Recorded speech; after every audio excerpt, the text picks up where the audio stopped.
A hablar de las elecciones en Venezuela. Se llevaron a cabo elecciones con muchos cuestionamientos por parte de la oposición, cuestionamientos por parte de gran parte del mundo. Hablamos del Grupo Lima, de Estados Unidos, de Canadá. Vamos a hablar de esto con Modesto Emilio Guerrero. Él es periodista, escritor y exdiputado venezolano que está aquí con nosotros. Bienvenido. Y también está aquí con nosotros Alfredo Izaguirre, periodista. Bienvenido, Alfredo. Buenas noches, muchas gracias. Buenas noches. Bueno, en primer lugar me gustaría escuchar el análisis de ambos de lo que ha sucedido en Venezuela, de estas elecciones que se llevaron a cabo con, como decía recién al comienzo, ¿no? Muchos cuestionamientos del plano internacional y por parte de la oposición. Bueno, fue una elección donde claramente la abstención fue la ganadora en la historia de los 50 años de democracia que tiene Venezuela. Ha sido el proceso electoral que más abstención ha tenido. Mucho se notó en las calles la ausencia del apoyo del pueblo que apoyó una vez al presidente Chávez y que claramente es un mensaje al gobierno por el que, según los encuestadores, perdió por 1 millón de votos menos que las elecciones pasadas. 1 millón de votos menos. ¿Modesto? Es una cuestión compleja. Decirle en pocas palabras obliga a remitir a 3 o 4 hechos. Sí. Es un presidente que ganó y perdió al mismo tiempo. A ver, ¿por qué ganó y por qué perdió? Ganó por razones porque obvias. ganó. Claro. Porque o por lo menos él se proclama vencedor, no, más allá de que la oposición no lo reconozca. Él no se proclama vencedor. Un organismo electoral lo proclamó vencedor sobre la base de un conteo de votos. Él no se proclama vencedor. Entonces, él ganó. Pero ahora, un organismo electoral que está bastante cuestionado dentro eso ya lo adjetivo, eso es ya un problema de opinión. Pero ese organismo electoral que no estuvo cuestionado por 402 observadores internacionales encabezados por un enemigo de Chávez y de Maduro, como José Luis Rodríguez Zapatero, aunque hubo amigos también como Correa y otros, pero el que encabezaba eso no es amigo, al revés, es enemigo, es el que se peleó con Chávez en Chile y produjo la frase del por qué no te callas, por un negocio que no se podía decir ahí. Bien.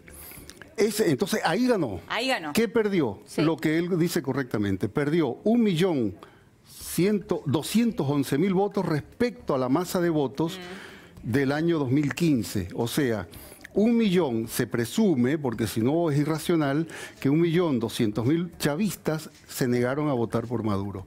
Porque si no, ¿de dónde sale esa votación en Venezuela? O eres chavista o eres antichavista. De cualquier tipo, chavista y antichavista. Lo que no es verdad de la información que da él es que sea la mayor abstención en la historia de 60 años de elecciones en Venezuela. ¿Qué números tenés, Modesto? Caldera. Hace muy poco, no sé qué edad tenía el amigo, el compatriota, pero en el año 92, creo que fue la elección o 94, elección de Caldera, el último presidente antes de Chávez, Rafael Caldera ganó con el 71% de abstención. Pero hay que entender Él ganó, pero ganó en esa masa de abstención. 1, 2. Piñera, ¿con ¿En esa masa de abstención o de participación? Está diciendo? Abstención, de abstención. La mayor abstención de la historia venezolana es la que se produjo con Caldera. Esta es la segunda mayor, eso es verdad. Ah, bueno, y luego, sí la reconoces como la segunda mayor, entonces. Sin duda, es un hecho. 52% de abstención. En el promedio histórico de un país acostumbrado a votar hace 60 años, es muchísimo. No solo comparado con Chávez, comparado con cualquier otro, menos Caldera en el año 94. Generalmente la participación es de un 79%, en Siempre. este caso fue del 48%. La histórica venezolana es de 65%, histórica en 60 años. Sí. Eso casi no existe en América Latina. Pero si la comparas con Piñera, José Manuel Santos y con Donald Trump, entre otros presidentes norteamericanos, es igual. Pero estamos hablando del caso de Venezuela, o sea, hay que entender también el contexto político que se da y el contexto social en que se da todo esto, toda esta abstención.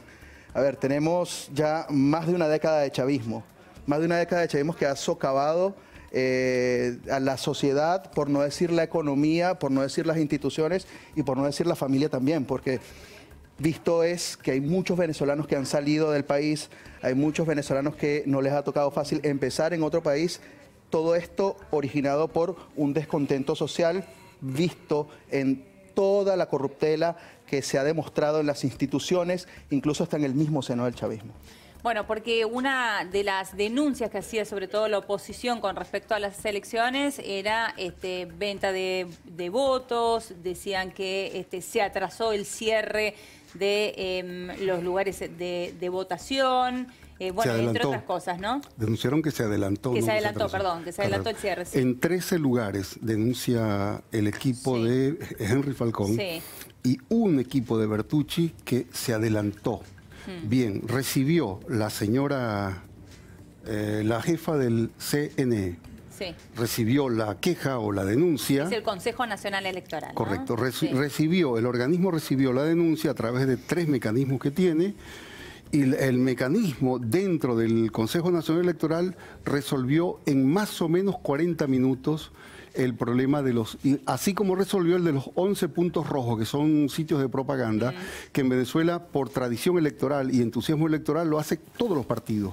Esta vez, como los otros partidos no tenían capacidad estructural para hacer eso, solo se notaron los puntos rojos de propaganda del chavismo. Entonces el chavismo fue cuestionado por eso. Zapatero firmó una de esas denuncias. Llegaron y se levantaron en más o menos 40 minutos también. O sea, si hubo alguna alteración a la norma, que no es una norma no tener esos puntos de propaganda, fueron resueltos. Hasta ahora no hay un solo hecho, no opinión, un solo hecho de denuncia que se pueda decir, acá hubo fraude, acá hubo compra, acá hubo venta y esta es la prueba. No hay uno solo que haya mostrado los 402 observadores que incluye el Consejo Latinoamericano de Expertos Electorales, donde hay más o menos la mitad amigos del chavismo y más o menos la mitad enemigos del chavismo, como el colombiano.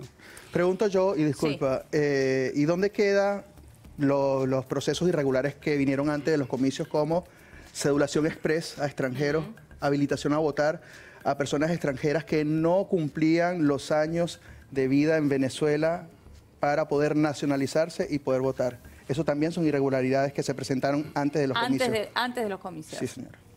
Vamos a ver el momento en el cual Nicolás Maduro se proclama vencedor de estos comicios. Gracias por sobreponerse a tantas agresiones, a tantas mentiras. Gracias por acompañarme en tantos combates y gracias por hacerme presidente de la República Bolivariana de Venezuela para el periodo 2019-2025. Gracias, pueblo amado de Venezuela. Al propio imperio yo le digo, imperio, bájale 2. Imperio gringo, bájale 2. No sé si entenderán. Bájale 2. Entiéndete. Entiéndelo. Venezuela es la garantía de estabilidad política de la región suramericana caribeña. Y las fuerzas bolivarianas chavistas somos la garantía de la estabilidad política de toda Venezuela. Somos nosotros. Bueno, ¿y qué opinan de cómo se expresó gran parte del mundo? En este caso hablamos del Grupo Lima, hablamos también de los Estados Unidos, de Canadá y también de la Unión Europea, desconociendo estos comicios. Te voy a ser franco. Sí. Yo no sé qué van a hacer con el desconocimiento. Para decirlo en buen criollo y bien grosero, ¿en qué orificio se van a meter el desconocimiento? Porque no tiene, como dirían los abogados, efecto conducente. ¿Cuál es el efecto conducente? El único que tienen como efecto conducente probable es invadir, no tienen otro. ¿Qué va a hacer Macri? ¿Qué va a hacer Temer? ¿Qué va a hacer Santos? Hay un problemita acá además. Pero no le quita legitimidad, digo que... ¿Y cómo le va a quitar legitimidad? Le quita legitimidad a 5.600.000 personas que votaron por un tipo. ¿Cómo le va a quitar legitimidad? Le quita legitimidad al gobierno del presidente Maduro en la medida que se relaciona diplomáticamente con ello, pero no al acto de votar y al resultado del voto.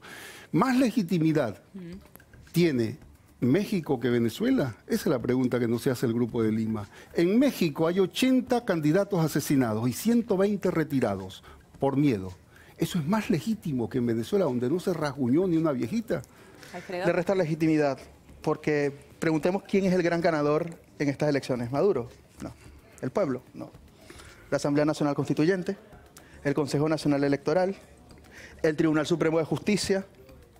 Todos los brazos de poder que hay en el país que están al servicio del gobierno, claramente. Esos son quienes ganan, en realidad, los mismos artífices que hicieron que Maduro volviera a ganar las elecciones. Porque si se tiene un Consejo Nacional Electoral donde la mayoría de los rectores no son de oposición, o no hay una equidad, o no hay un balance de oficialismo y oposición, y la rectora principal, por supuesto, que se conoce su historial de militancia y de apego al chavismo, no es garantía de que se den unas elecciones transparentes.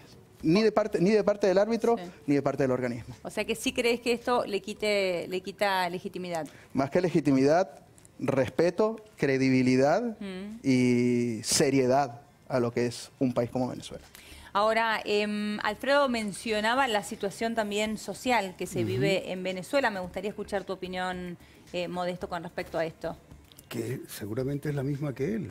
El asunto no es la... Tú sabes que el periodismo se basa en imágenes, en resultados. Son imágenes de resultados. ¿Y en vivencias también? No, el periodismo no se basa en vivencias cuando es de investigación. Si tú agarras un hecho, si agarras un hecho y no buscas las causas del hecho, la sucesión de causas complejas del hecho, y te quedas con el hecho. Entonces en Venezuela hay una situación complejísima en lo social, complejísima. Te explico con un solo caso cómo es un hecho que conduce a la complejidad del desastre. Hace 9 días, el Ministerio de Salud ordenó comprar $5.700.000 a un laboratorio que antes estaba en Venezuela, ahora está en Colombia, en medicamentos. ¿De qué vive un empresario? De vender. Y sobre todo si son $5.700.000. Envía la orden de compra a la empresa y envía la orden de carta de crédito al banco intermediario. La empresa recibe una orden o una comunicación de la banca intermediaria diciéndole está prohibido por una resolución tal de Estados Unidos transar comercio con Venezuela. Y está en Colombia.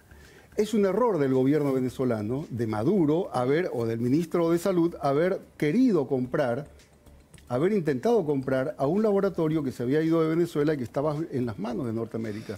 ¿Por qué no le compró a Rusia, a China, a la India, a Irán, a Israel o a Argentina, que venden medicamentos? Acá lo pueden pagar sin ningún problema, sin banca, en la zona franca de Uruguay. ¿Por qué no lo compró? Bueno, alguna estupidez se mandó el ministro de Salud que le compra al que no le va a vender, sabiendo que no le va a vender. Esa es una causa. Esa causa se multiplica por miles de causas similares que conducen al desastre. Ese desastre, sin duda, pero ese desastre no lo viven los empresarios venezolanos, ni lo viven los ricos venezolanos, ni lo vive Estados Unidos, ni el Grupo de Lima. Tampoco lo viven los altos funcionarios del Estado. Tampoco lo viven. Ni Maduro, ni Cilia, ni los altos funcionarios. Lo vive la gente que vive del salario. La de clase media y la de clase trabajadora más abajo. Esa es la que lo sufre. Los demás no lo sufren. Es un desastre, pero ese desastre es un resultado. Pero si fuese Modesto, y escucho también tu opinión, Alfredo, con respecto a esto que está diciendo Modesto, porque es bueno escuchar ambas opiniones. Digo, si fuese así, entonces, como vos lo estás planteando, tan simple como en vez de comprar a un laboratorio estadounidense, comprar a uno o de Rusia o Argentina o demás, es más bien una decisión y no existiría el desabastecimiento de medicamentos que sabemos que existe en Venezuela. Yo te pongo un ejemplo que si tú lo multiplicas por 1000, ya no es solo compra de un medicamento. Mi hermano es empresario en Maracay, en Venezuela. Me dice, Modesto, consigue a alguien que nos venda, él tiene una trilladora que aquí se produce. Consigo una barata, muy barata, usada, $220.000. Hablo con el productor, arreglamos la exportación. El productor acá en Rafaela hace el trámite ante un ministerio, acá un organismo para exportar. Y le dijeron, con Venezuela oficialmente no se puede transar. Entonces el tipo lo va a intentar hacer por otra vía, por izquierda. Mira lo que obligan a los empresarios, por izquierda. Porque hay no es una orden ejecutiva menor del gobierno acá a través del Ministerio de Relaciones Exteriores de no transar con Venezuela. ¿Tú sabes de dónde viene esa orden? Conozco el papel del Departamento de Estado. No viene del gobierno de Macri. O sea, la soberanía de vender y comprar para un empresario depende del Departamento de Estado. Tengo en mis archivos el papel, no original, una copia. Claro. Y entonces, ¿cómo quedamos ahí? ¿Cuál es la causa que conduce al desastre, que es el resultado que se informa en titulares y que es verdad? El resultado es verdad. El asunto es cómo se produjo ese resultado. O sea, ¿que crees que es responsabilidad de los países que bloquean? Y del gobierno, que es medio estúpido en quererle comprar a quienes no le van a vender. No hay que olvidar que en la época del kirchnerismo lo que fue la llamada embajada paralela, ¿no? Y el caso de los tractores Pauni, también, que fueron detenidos en Venezuela por entrar con irregularidades, y una cantidad enorme de funcionarios en Venezuela que se quedaron con dinero para supuestamente ingresar esa maquinaria. Pero ese es otro tema. Acá el otro error que hubo también fue un mal manejo de una política económica del mismo gobierno como tal, ¿no? Que se jacta de decir, de echarle la culpa a terceros, cuando es el mismo gobierno que debe velar por los intereses económicos de la nación. Una supuesta soberanía económica, soberanía alimentaria y una terrible dependencia de la renta petrolera, que nunca le vimos el queso a la tostada, dicho muy criollo. Todo eso es verdad. Yo coincido con eso.